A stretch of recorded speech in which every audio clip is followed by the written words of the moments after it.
Welcome to another episode of Threads of Enlightenment. And you guys must be bored with me saying this over and over again, but I just have to because I understand a couple of things that I feel that the guest is coming with very expensive stuff. This commodity, man, of time, because time is such a precious commodity. One has to learn how to respect and honor time, just like everything else. And once you learn to respect and honor time, time will bring much of your desires outcome to pass with some additional knowledge. The other three journey, the journey house power, pain, all of those things that you talk about in a drama. And so we are excited that Kari is here to share some of this beautiful stuff with us while we're here on this planet Earth to assist you and I to become better human spirits. Kari, welcome to Threads of Enlightenment. Thank you, Ken. It's really nice to meet you, and I appreciate you having me on your show. Thank you. Introduce yourself to the folks. Tell them how you serve, because I tell them, I try to admonish them to hurry up and get to the space of becoming a servant because it is so beautiful, it's powerful, and all of those other things. How do you serve mankind? Well, I'm best known for helping people understand their dreams. I feel that whether it's an evolutionary mechanism or like you're probably familiar with the 33rd chapter of Job, where it says that's how that's how God reaches us or whatever. But I believe that there's a lot of information, empowering advice, direction, that comes from dreams, and a lot of I help people, and I've been doing it since I was a little girl. I don't know why, but so Wow. I'm best known as a dream analyst. I have 7 books. I translate ancient texts. I've pretty much spent my whole life researching all philosophies, all religions, and I kind of settled on Taoism as a framework for a lot of my healing because it's very it focuses on nature.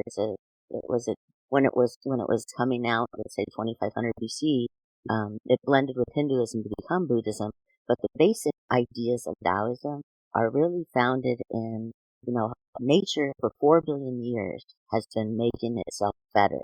And we showed up seconds ago, but we're swept up in the same flow of, like I call it adversity's elixir, like the challenges that we need. If we look at nature, we can understand, how things get stronger or like, reach, for their potential.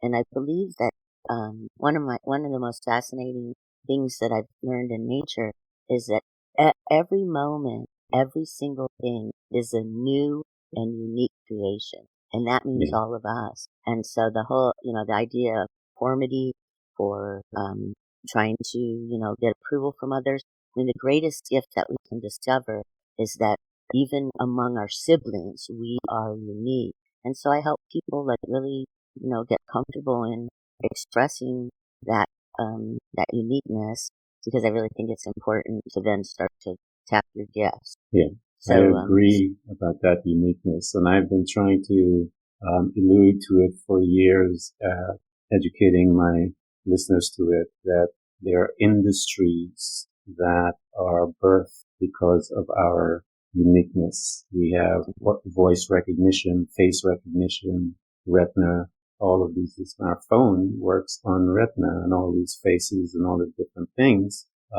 And so the police department or the law enforcement would not survive much without that fact that each and one of us is so unique, because fingerprints, that's how they know who made a violation and so forth. So we are all unique. And when you leave, I'm just talking about the physical part of your uniqueness. I haven't even gone into the part of your soul and who you are, how unique you are. So yeah, you guys are precious as they come. And so you have to learn how to love that beautiful person when you walk in front of the mirror and see yourself in all of your glory. Kari, one of the custom that we do here at Threads of Enlightenment is go back, because we want to revisit some of those areas that we have spent a few times. We call them years. And one of the first block, if you will, where we spend some years is our family. What was your family like as a young girl growing up? I kind of had more of a situation where parents were more like siblings. I didn't have a lot of strong, thou shalt not, thou shalt, whatever in my life. It was pretty free. In some ways that was good. I, you know, my, when I first started to ask questions of a spiritual nature, my mom gave me the book The Source by James Michener, which I found fascinating, and I was probably 10. So, so that really has a lot to do with why I went on to pursue, the story of our time here on the planet, what we thought and who thought what. And I grew up in the Midwest, so it was very wholesome. I really appreciate my early education. That we, I think the schools in the Midwest were really tough. Like I was learning the bones of the body, path of the bloodstream in 6th grade.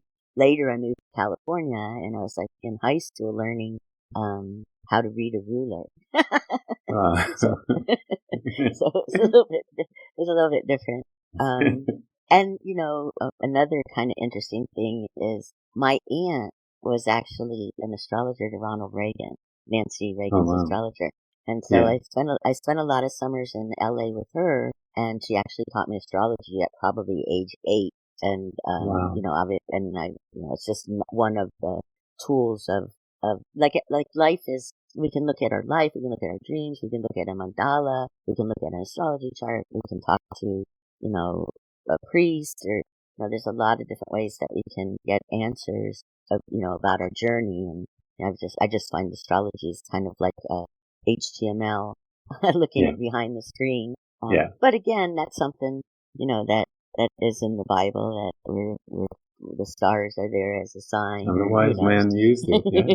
The wise man used it to guide him. Yeah. So. Yeah, and I was pretty athletic. I was a gymnast. I was like an achiever. But I was always my mom passed recently in the summer, and I felt like she came to me recently and said, "Don't lose your wholesomeness." And I thought, what kind of word is that? But I do remember her maybe using it when I was young, and I think that would be a way that I would describe my childhood. It was wholesome, and I was wholesome, and when I say wholesome, I mean unjaded. And it's hard. I'm now 61, and it's hard to go through life and not become jaded, So that I think is a real accomplishment to remain wholesome and innocent. Yeah, that's stuff. And in wonder. Yeah, it is tough, but I actually think that's what we're called to do and called to live. I believe that we're called to live that way all of our life. Introduce me to this young girl, this young 8 and 10-year-old Kara, because she's exposed here to some incredible information. One, your aunt, from her side, and the other is your mom. This, as you stated earlier, that this young girl became a questioner at that young age. And when one begins to question, things happen. Talk to me about some of those things that happen as you begin to question. Okay, so it started a little bit before that, because I was probably around 4 or 5 or 6 in those years. And I had something called complex partial seizures that was diagnosed when I was 30. So my early life, I didn't know why I was having out-of-body experience. So that when I went to see a neurologist in my 30s, the first thing he said is, because it's a form of temporal lobe epilepsy. So the first thing he said is, do you have out-of-body experiences? And I almost fell on the floor. That's why I voraciously read everything, trying to understand why I'm so different from everybody, why I, seem to understand the metaphorical language of dreams. And, I just had this other, so I was already a questioner, when I was little. And I feel like, I know later in life when that neurologist diagnosed what was happening, people were like, "Oh, wow, that's all it was." It's just, I'm like, it doesn't take away the experience of what you know what I mean?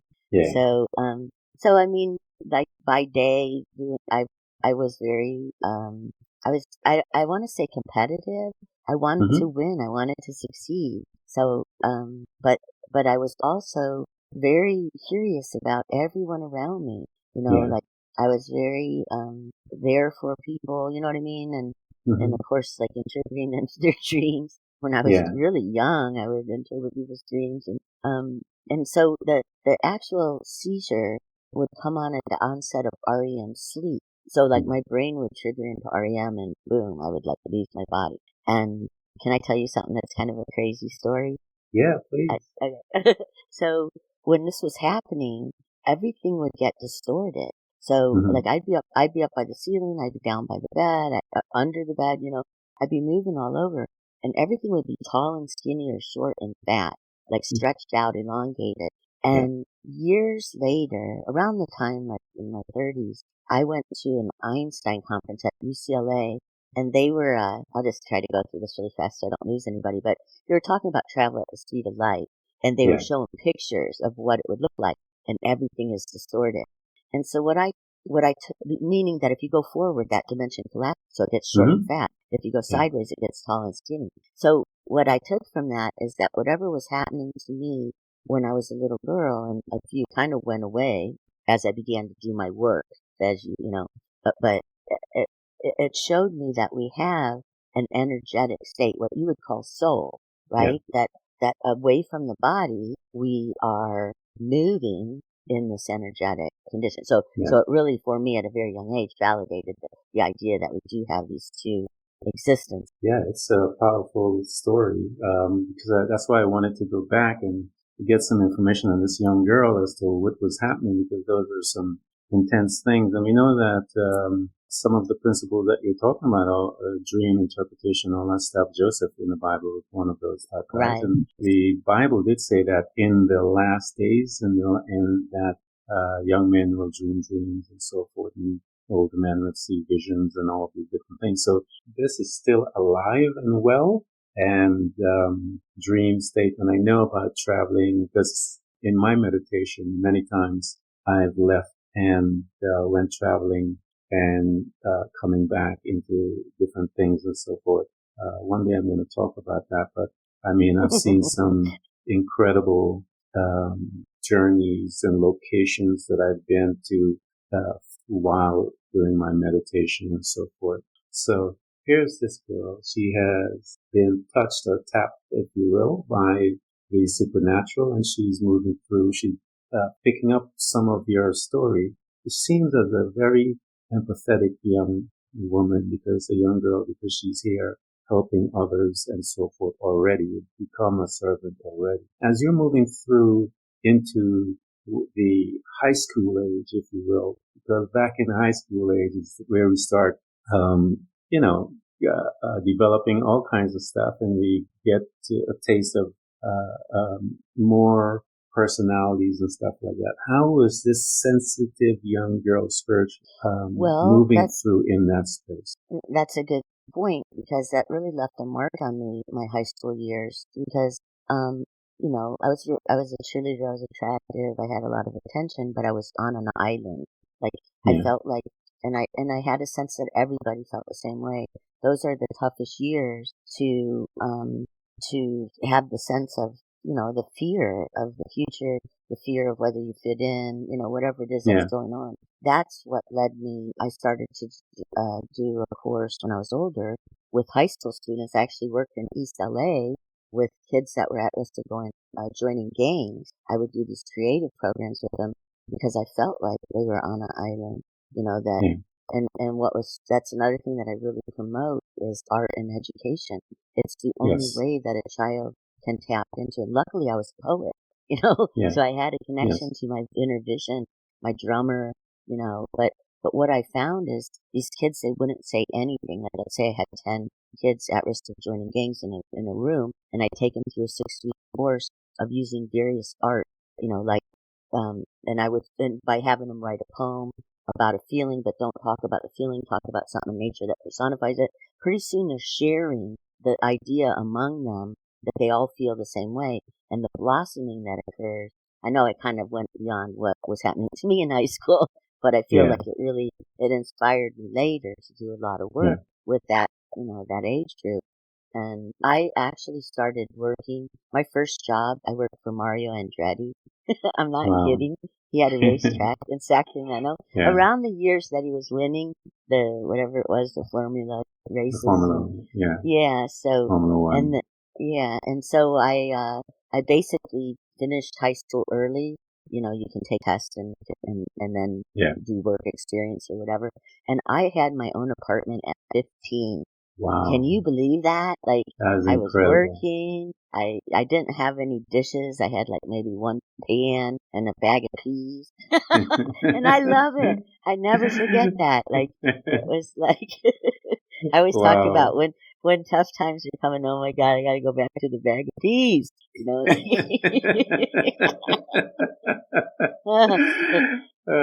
Go back to what's familiar. I tell people that's human nature. We kind of go back to things that are familiar, and that's why we find ourselves many years later with some of the craziest people, because we're going back to that emotional fix that was comforting when we were younger. You said one of the things that I love that you had talked about, engaging the one's imagination. It is very important. Imagination is one of the tools that you will need as you begin to move through life, that will come and assist you to get your desired outcome. And so I always tell people, activate it. Find the way how to do it. Art is one of the most powerful ways to do it, and poetry and all song, whatever, however, activate it. Learn the principles within it. Einstein said imagination is more important than knowledge, and I thoroughly believe that. Like, I believe so. I mean, it's the bridge to the possibility as opposed to being stuck in the known. So it's very, you know, they imagine, and in school they treat it like it's some kind of something bad. recess. Like, go out and play or do art. And how can a child really cultivate that unique individual that nature has created, God's created? How can they cultivate that without the tools to like look within and have the inspiration to design their version of the flower or tell their story?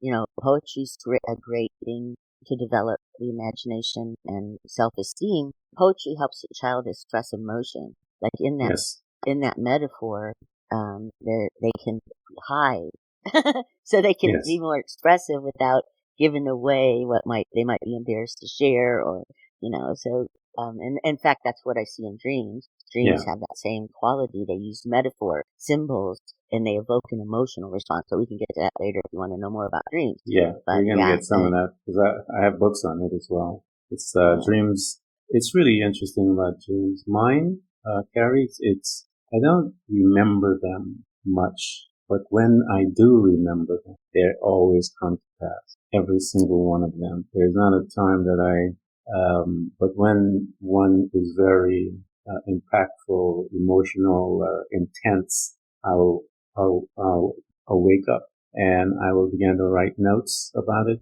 but it would be very vivid and I would know what it is, but I would write my notes, and those events would come to pass every time. Mm-hmm. So it's really interesting.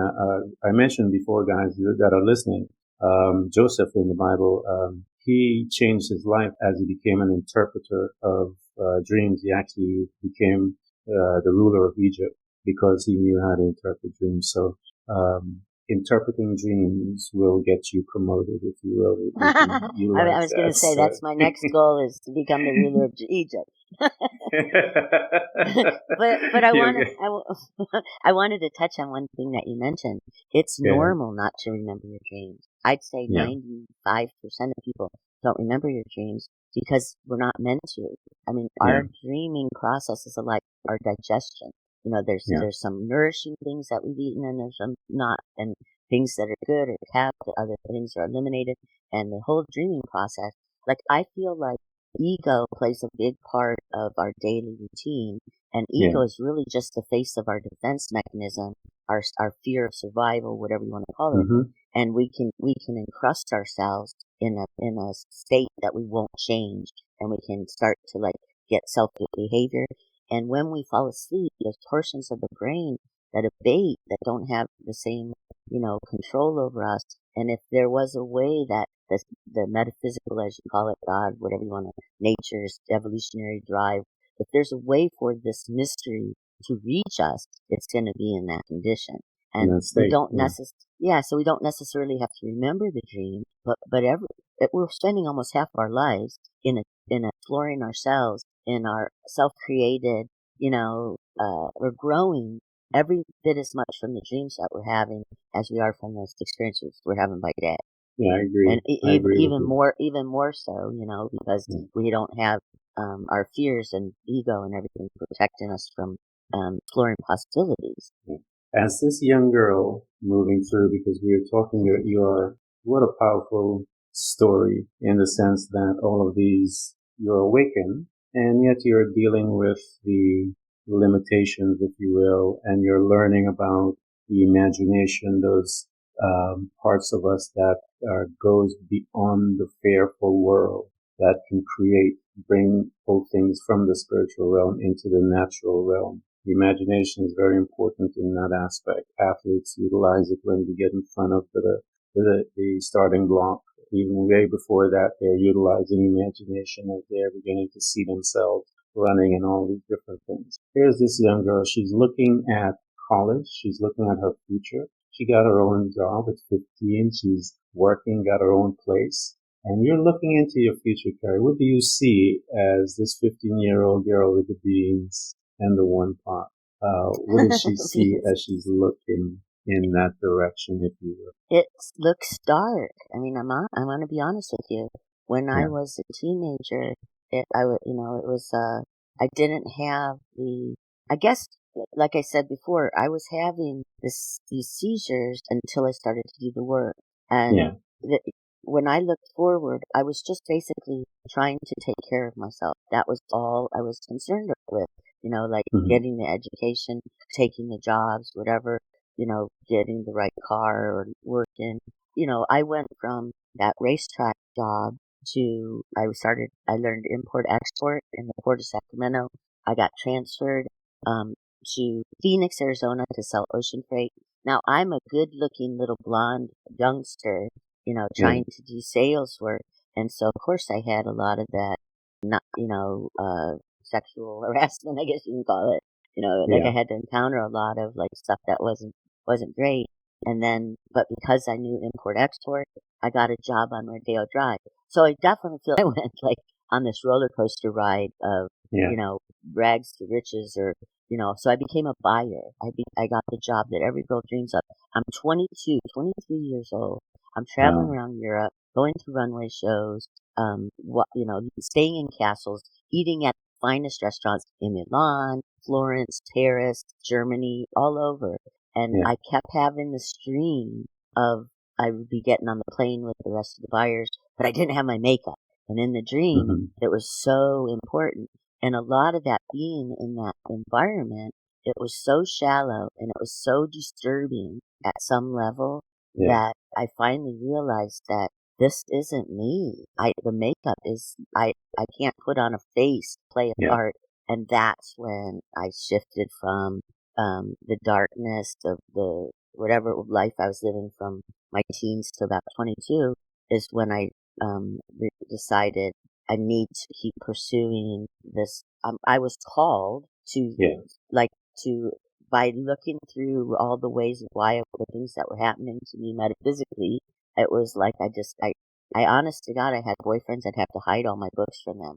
I mean, I had books everywhere, and I'd shove them under the bed or under the couch, and I made a commitment then to be a servant, and that's another thing you were talking earlier about, how helping other people, and what I find is that when we put ourselves in a position to help somebody in need, that's when we discover our gifts, and just by I was confident enough to know that, hey, somebody's tapping me on the shoulder to do something. I just need to put myself out there. And as I work with others, that's where I got involved in arts and education and working with at-risk kids or working with the elderly, and so then I don't know if I answered your question. No, it's perfect. Yeah. That's I gallop absolutely around perfect. the universe. Yeah, that's a young age to make a decision. And I tell people about this all the time. One lives a circular life until we decide. Until then, we're thinking about it. And the thinking about it phase can go for 10 years, 15 years, 20 years, 30 years. You're thinking about it. And then one day, there's something happen, and I believe it's the subconscious individual. I don't think it's the conscious individual. I think it's the subconscious one, the spiritual aspect one says, okay, no. And when that one makes that decision, all of a sudden, Kari, the spiritual realm began to manifest things, pulling things to us because it's basically been waiting for that decision to say, yeah. But it's not bed of roses. Process now has begun. And I keep telling people, the process, when you get there and you make that decision, the new beginning, if you will, has begun, and things will begin to shift, but it's a road that is going to take you some time. You made that decision. The Bible says, decide a thing and it shall be established. And now you have decided that this is your path. What did you begin to do at that space? Because you are not the one of that looking at the natural. You wanted to go to the supernatural, and your world is all about the natural at that point. Once you made that supernatural decision, what began to manifest in your life, and where did it take you? Well, I have to say that when you get on a path of doing, what you feel is work that is helping others, you kind of expect rainbows.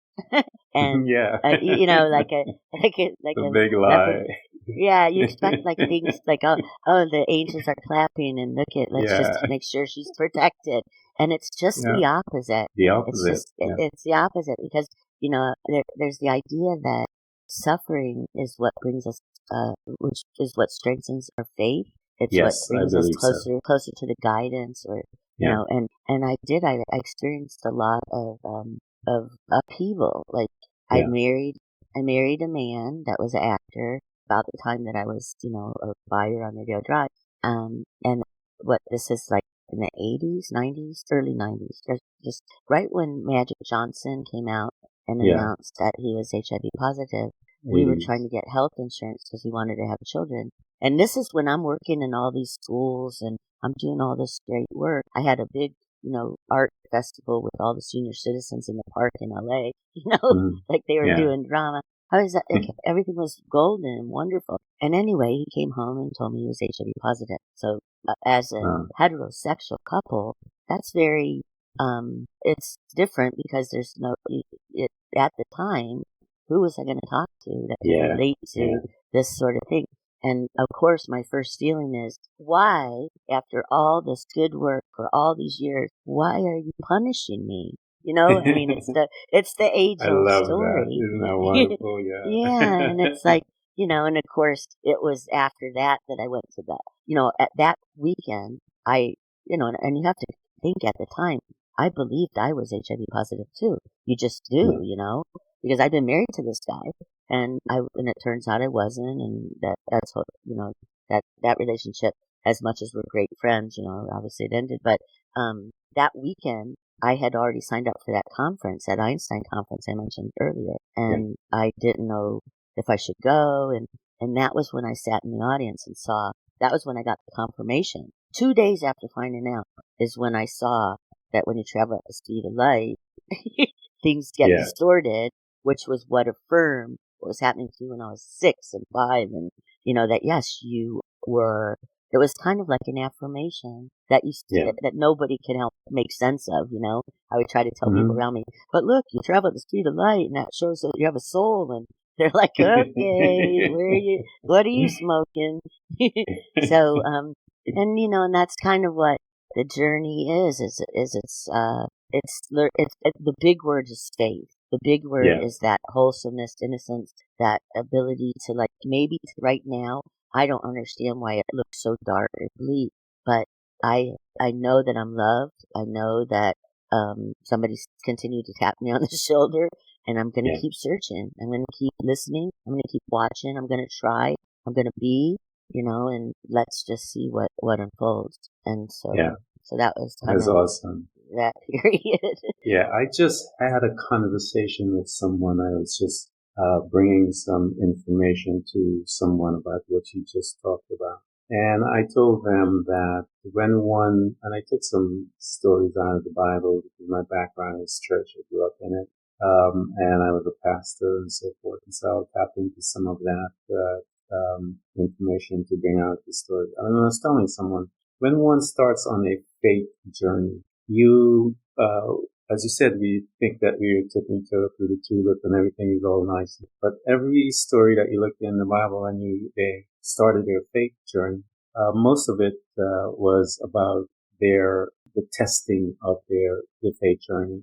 And I took a couple of stories. I took one with this woman in the issue of blood where she went to her doctors and, she believed in the healthcare system and she spent all the money, a rich woman. And then someone said that Jesus is a healer. And so she made a decision inside of her. It says, she said within herself, if I could touch the hem of his garment, I'm going to get what I want. And so she proceeds to go to where he was. But there's a crowd of people and her test was that crowd. She had to get through that crowd to get to him because she said, I just need to touch the hem. I don't need anything else. But that was her test. And she began to pursue. And when she tapped it, he says, somebody touched me. And everyone looked at him and said, oh, really nuts? There's tons of people touching me. He says, no, something came out of me. Some power came out of me. Someone touched me with purpose. And there's another story. We took a couple of stories, Kari, which was really beautiful. And I brought these stories to see and show the individual what the principle was. And so what kept her moving? She was focused on what she said. If I could touch him, I'll get it. Now, then there's another story. That whole scene was this other guy, Jairus. He's standing there. He came to Jesus first. He said, my daughter's sick, but if you come and lay your hands on her, she will be healed. And Jesus said, okay. And then this issue with this woman with the issue of blood, she touched him and so forth. And then while they're going to Jairus' house, his people came and said to him, hey, don't bother the master. Your daughter is dead. And it says that Jesus immediately heard that and said to Jairus, don't listen to those folks. Only believe. And so what was he saying to him? Focus on what you said. Don't listen to the new data that came in that is contrary to what you are asking for and your focus is on. And don't do it. And he went and he got exactly what he wanted. That is his test, was the new data that his people brought into him, told him that data of fearfulness. Every time you start your journey, guys, pay attention to this. It is always testing. The testing is coming to see if you mean exactly what you said. It always happens. And sometimes the testing is what shapes us. That's right. That's the whole purpose of it, I believe. I always say life only meets us halfway. The other part of the journey that allows us to discover what we're capable of. So it's kind of like we can't really... in fact, I just recently wrote a blog article called Adversity's Elixir, and, it's like, it's such a natural part.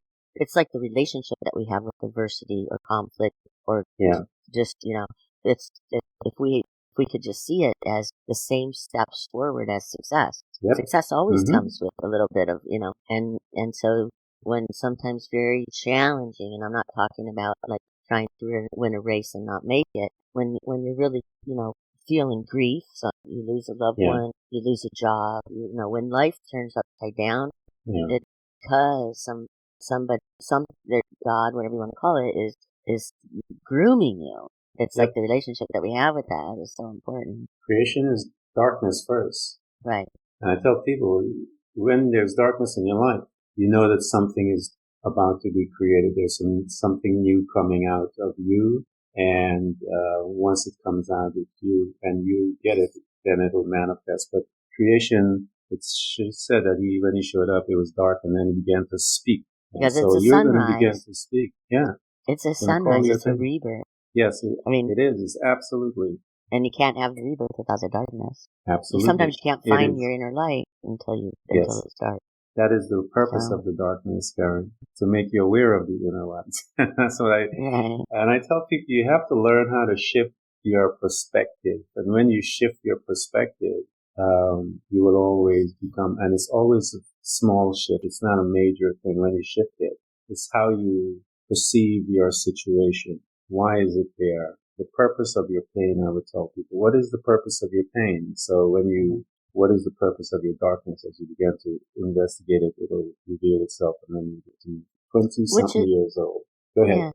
Which is why, I like Taoism as a framework, because it teaches you to have no mind, right? Like, Yes. Taoism is the practice of removing boundaries. So it teaches us a lot about compassion, about being part of something bigger than us, the remembering to forget, which is actually something that happens naturally to old people because they're about to go over. But, hey girl, I'm 62, so I know what you're talking about. Yeah, so like, so we call it Wu Wei, right? Like, so the practice of it's such a great framework for developing faith, because whether the faith is that you're feeling that nature is leading you to something greater, or whether you believe God is shaping you into your uniqueness. And I believe every single human being there's no one like us, and only we know what it means to be fearlessly ourselves, and we have to, and that's where we're being prodded and pushed to do that. So Taoism, that's why I use it a lot with my students, because it does it allows us to be like to understand what I call tranquility and disturbance, to remain in, I like to teach people to be at the threshold of perspective, meaning like right behind your nose, just stay there and don't overthink it, don't embroil, don't cause anything to be, more crazy than it needs to be.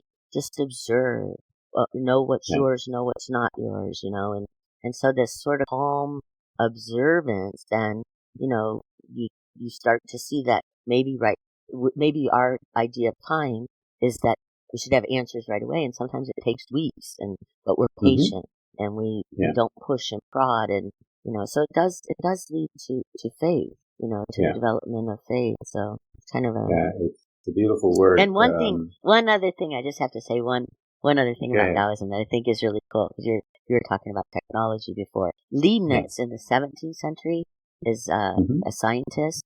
He took the 𝐸𝐔. The 𝐸𝐔 is one of the ancient Taoist books. It's a whole other story, but everything is based on yin and yang, open and closed. And so when you think of an 𝐸𝐔, diagram, it's got maybe a line, an open line, a closed line. Well, he took that and he turned it sideways, and he said, how is it that one open and one closed line could become the 10,000 things that's described in the 𝐸𝐔? And that's what led him to develop binary code, which is at the root of all of our technology today.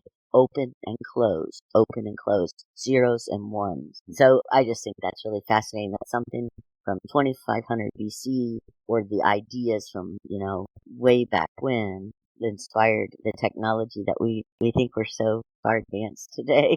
But don't you think that's cool? I know. I think we're getting dumber, to be honest, in a way, because they said in the principle, there's nothing new under the sun. And so they had technology that were built pyramids, and still don't know what it is today, and all of our technology. And so we've lost something. And when you look into the stories, there's a particular story that says that it took two men with a pole to bring a bunch of grapes out of one place. That's some big grapes, if you will. So we've lost some knowledge somewhere. But here's this 20-something-year-old girl. When did she, because I know the quest is beginning to what it does to an individual. When did she bring in Taoism into her life as she's moving through this process? Because it was a pivotal part in you, and it has grabbed much of you and began your journey.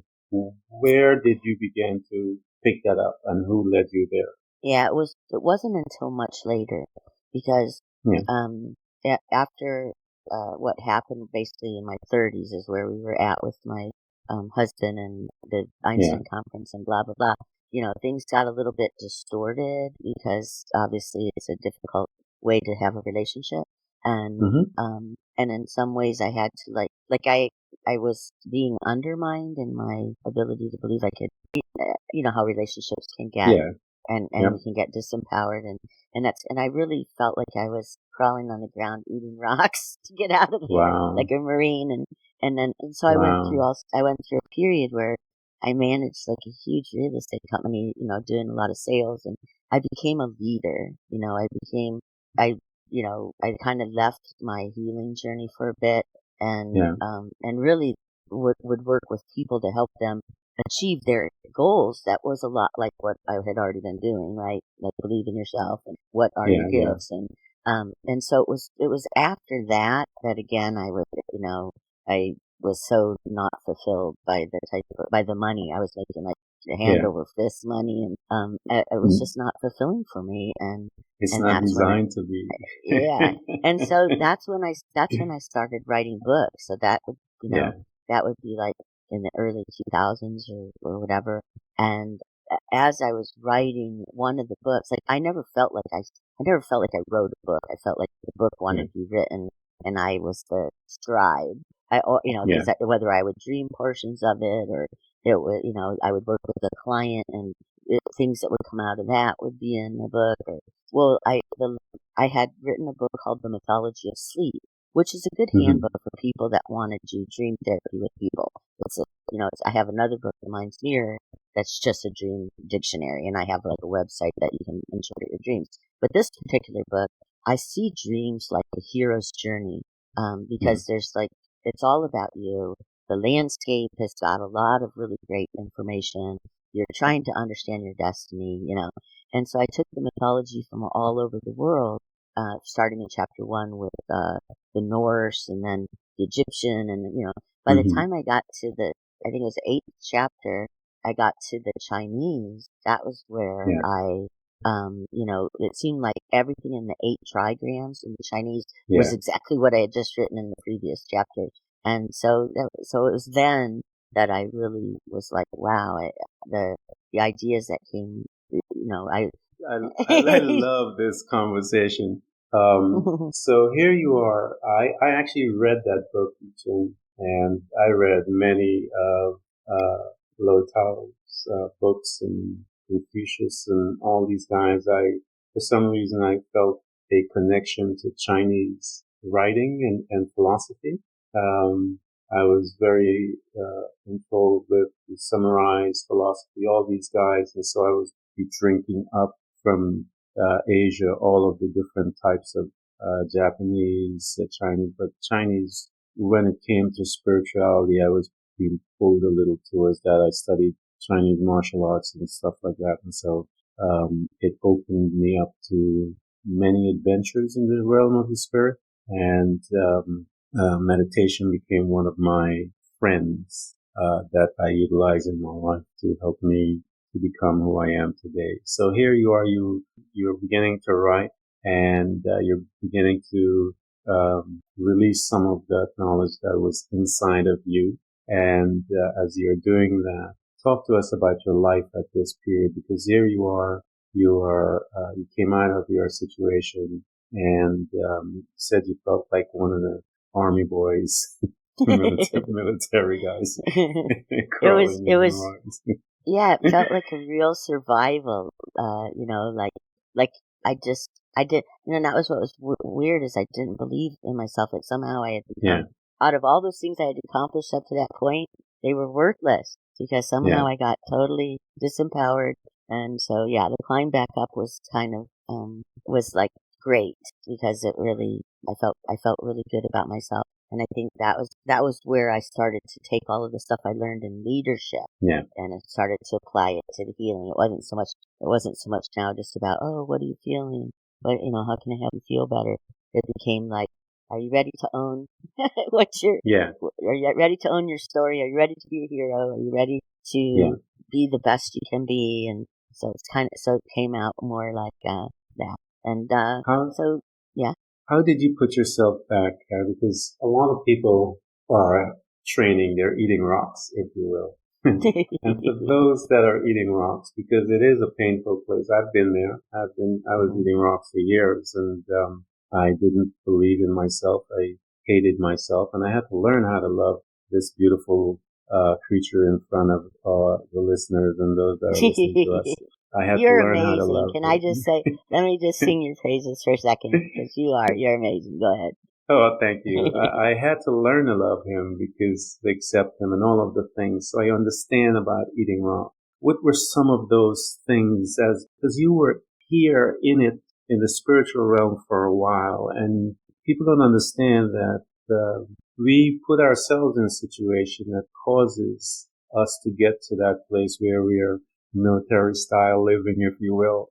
Mm-hmm. How did you begin what tools, Kari, did you start bringing in to help you? Because you have to help you first before you can really Right. help those outside of you. And that goes to what you were saying earlier about the darkness that precedes the rebirth, the sunrise, like, Yeah, sometimes we may think that the path that we're on and the path that we're carving for ourselves is the right path, and it's not, yeah. so I wasn't meant to mother actual children, In Yeah. fact, when people asked me when I was a little girl what I wanted to be when I grew up, I said a nun, like, but but I'm too crazy and wild to be a nun. And I've got Yeah, like this whole tapestry of ideas that I've like danced with all my life. But I am a nun, or I am still, yeah, the mother that is like out to help and do whatever I can to make this world a better place. So, I think that when you go through that darkness, I think at that point, I didn't have a lot of faith because hmm, again, I I thought that staying in that relationship was the godly thing to do, was the right yeah, thing to do. And I was basically pushed out of it because it was just untenable. So when you're down on your knees eating rocks and yeah, climbing out of like the darkest pit, all you have is your imagination. All you yes, have is the little voice that you've had your whole life. And you basically, go back to that. And what was that? I love to create. I love to dream. I yeah, love to, and so I became a marketing, I remember going on interviews. I think I did floral design for a little bit, but, I yeah. just was like, I was so full of energy. Boy, what if they say intelligence is wasted on youth or whatever, but I was so I was so just vivacious and I think somebody that's how I ended up running real estate company is Yeah, I started in marketing. I ended up kind of like being the cheerleader for the whole company with all the ideas. I led it. I actually created one of the first websites that had all of the MLS listings before Realtor.com. You may not know what that is, but wow. so I Yeah, I worked a do, lot in, I do. yeah, so I Yeah, was a real forerunner for a lot of the technology that, that we just, use today, which is how I started developing apps later. Like, so I yeah. did like get this, and I don't know if you can tell, I have this sort of scientific plus creative plus spiritual. No I have this kidding. like, I have this weird mix. And that's really what my website is, that Yeah, basically online technology for self-help. People can help yeah, themselves with all these little tools and stuff. So yeah, I mean, it was just that you only have yourself. I mean, that would be my direct answer. That when yeah, you're down on your knees, you kind of go back to what part of me has been unchanging all through all this is my yes. wholesomeness, is my imagination, is my, exuberance to feel that there's light, not darkness, I know I can Yeah, make it come back, that kind of thing. yeah. Go back to your power, man. Your Mm-hmm. superpower, as they say. And shame and all those things were part of my time spent underground, if you will, eating rocks. And I had to learn how to love me. And so one of the things that I would do is every time I see myself, I would literally just kiss my hands Oh, that's and nice. spend time. I would stomp and encourage that man in front of me. I would tell him, "You're doing good. I am proud of you." I would talk to him. And so I encourage all of you to talk to yourself. I'm concerned with the ones who are talking to others, but those people that are talking to themselves, I'm like, I'm good with them because I've been there. I don't think you're crazy or anything. I think you're just working stuff out. So I tell people, encourage you. You deserve to encourage yourself. Don't allow and expect it from someone else because they will tell you what they want you to be, but you will tell you what you need to be. And so as you have a difference of language, one will tell you what they want you to be, and you will tell you what you need to be. That is the difference. And once you understand that, you will communicate with yourself much more often. As you are here, and Kari, you have now stepping out, you're implementing those principles. Those principles have lifted you up. You are now a leader, and you're still doing your author writing at that point, I assume. Are you still dancing within both worlds and learning the balance as one would learn from studying such beautiful books of the I Ching and so forth? Or were you all over the place as we moved through life? Where were you in the midst of all of this new changes and growth? I think that it was, like I said, that it was all the Taoism practice. I guess at this point you could call me a Taoist master, really. I mean, I've spent so much time with it that's what really, I'm still dancing, but I'm just not moving. You know, I'm like a tree. I'm like I dance, really... girl. I dance. I put on my music. No, but I mean, all over the place. I mean, I have like this sense of grace, calm. You know, I don't need to push and pry and embroil. I know what you're talking about. You know, I can just go with the flow, and I feel good, even if it doesn't look good right now. I trust it's going to be good, because that's how, you know, which brings us to like current events. Like, there's two ways of looking at it. Like, people are bad, or people are learning to do better things. And in any period of history, there's always been this kind of chaotic, you know, dance towards something better.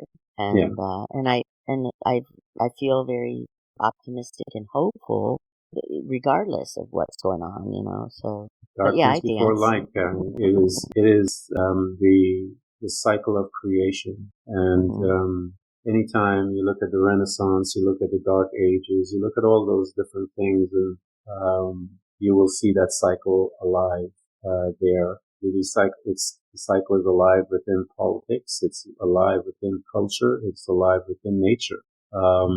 One has to be just a student of nature, as you talked about. And nature will teach you much. We were directed to go to the ant. We are directed to look at the stars. All of these things has information, and that information we have to gain knowledge and insight as to what they're saying, so that we can interpret what is being said. Like the wise men, the stars were talking to them, and they had to have the knowledge to interpret what was being said.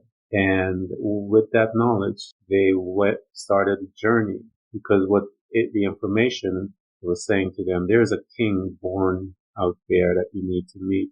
And so as they gained their knowledge and understood it, it guided them. So nature is here to help us. And so when we wrestle against her, she becomes pretty violent sometimes and tries to wake up us and get our attention. And we are in that space where she's trying to get our attention. And really, if you look anywhere in nature, transformation, or that actual place before it's foreign, it can be really ugly. You know, like, messy as they come. And even like molecules, like charges, things can look like an explosion or whatever, but everything goes to a higher level. You know, so it's birth and renewal. People do the forest ranges, as they say. You know, I lived in Florida for a little while. They burned the forest, and then what happens a couple of years, that the beautiful fresh greenery that comes out of that. And so you are shaking loose all and burning away all the shaft, as they say, and then the good stuff gives the opportunity to grow. So what we're seeing in the world is the shaking, the burning away, and but there's a newness coming, and you have to have the understanding, because as I said earlier, using the illustration of those kings that came to that young child, they have to have an understanding as to what, and the understanding will guide you. So when those that have understanding, Kari, like yourself, you're looking at what's happening in the world, and we know that it is time for birth, but it takes time, and the pain will intensify. Just like I said in the beginning, I was there and I watched my sons born, and usually the pain will intensify before because my wife made me aware of the intensity of the pain Yeah, by no squeezing into doubt. my flesh and cutting in with nails. So I'm very familiar with all of those things that happen. So here you are. You are the master. You're one of the masters of Taoism, and have learned, and you're in your servant position. What a I'm beautiful the place. I'm the guest, not the host. That's where I am. You know what I mean? Yes. Oh, and that's what I try to tell people. Make sure, I said, make sure one of the reasons, Kari, that I have the conversation here is so that people will see who the guests are, because I want them to understand that it's not one of those coach that got did a master class in 2 hours and is now a coach, and have nothing in That them. never ate rock. Yeah, they never ate rock and learn how to cook some good stuff. And so I want them Like a to bag of see, peas. yeah, where you've been and how you came out. So here you are now standing as the observer and one that is able to guide. I like that more so than a coach, where you're able to guide others to the greatness that is them. Talk to us as you're here right now. How are you, if you will? You're here in this space. How are you, Kari? How are you? It's been a challenging year because of the passing of my mother, and Yeah, I've had like a lot of when you get into our age, yeah. these kinds of things happen. So I take it in stride. But it's I guess I feel that I'm glad that I have my philosophy that Mm-hmm. to help me through some of that. There's just a lot of changes that are going on, and I don't know. I work, I get up, I don't feel like I'm working. I just Yeah, feel like I'm being, yes. being, and everything is taken care of. Even I though know I go through exactly. the motions, exactly, you Yeah, probably do the same thing. yeah, So, it's a good feeling. yeah, I love that I can have like a good influence on the people that I serve.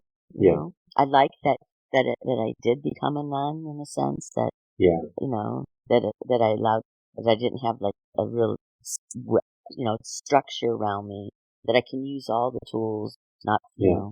so that those sorts of things. I And hate normal, Kari. mhm, This terminology that they use, that we have to be normal. mhm, I right. don't know what that is, and I don't like it. The word alone makes me like Mm, quiver and yeah, stuff like that, and because to me it seems to control. I live in the wild, so Yeah. I have the perfect writer's retreat. I Mm-hmm. wander through forests and granite cliffs and waterfalls, and Wow. like if people go there on vacation, and Yeah. I feel like really grateful. There's a lot of I've made bears on the trail, or I hear Yeah. like a mountain lion like yelling a mating call while I'm in the middle of the night. Like, okay, great, it's not just you. You're trying to invite like a bunch of guys, like, and, so but it's just that, and so that's like that tranquility and disturbance when that bear met me on Yes. the trail. Yeah. It was the exact moment that my mom passed. My friend Wow. got freaked out, so we left. I went home. I got the call, and that bear just came and stood right in front of me. So Wow. it's kind of like just accepting everything. It is a great place to be. I tell people, most people, in order to grow, you must learn to surrender. Surrendering is the key to one growing, because in order to go, when you're stretched and you're being stretched and you're coming to a new location, the stretching is to make you get on your knees and bend and say, I surrender to this. I am willing, if you will, to go beyond what I understand. And we talked about faith earlier.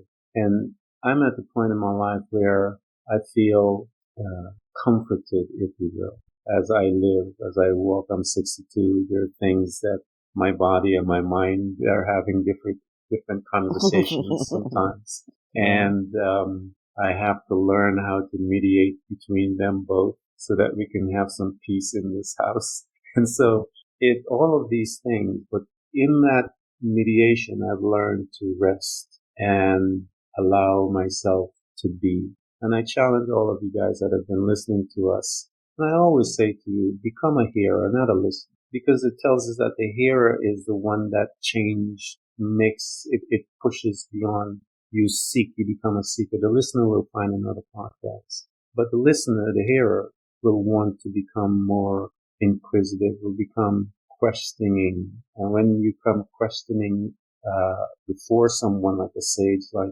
Kari, that's the stuff that gets us excited because we know that you are serious. If you're not coming with questions and you're just standing there, we're going to look at you and want to know why you're here. But when you begin to ask questions, the disciples always was asking Jesus something. What did you mean when you said? Why did you say that? And so he was able to engage in a deeper conversation, a deeper revelation that they would have with the crowd that was standing before them in the thousands, 5,000 and so forth. So become a questioner because that's where the good stuff lies. And you'll be able to gain much information, knowledge, freedom, insight, all of those things. We have had Kari here for an hour, and I am privileged and honored that she's here. I'm going to provide everything for you guys to have access to her. You need to buy those books because those books house information, and the information that is there is designed to set you free. But you have to come with a longing to learn. And when you come with that intention, things will happen as you begin to read those books. Because I know it was reading a book and a few lines jumped out and changed my life forever. And so I invite you guys to purchase her books. I'm going to put all of her stuff together so you can download. I know she has a book there that you can download as well. Get everything. Get into her space. Become acquainted with her so that she can be able to assist you so that you can become that beautiful being that you are here so that you can learn to love you as you walk past the mirror and kiss yourself. Kari, I want to thank you so much for coming to President Enlightenment. Thank you so much, Ken. It's been a pleasure talking with you.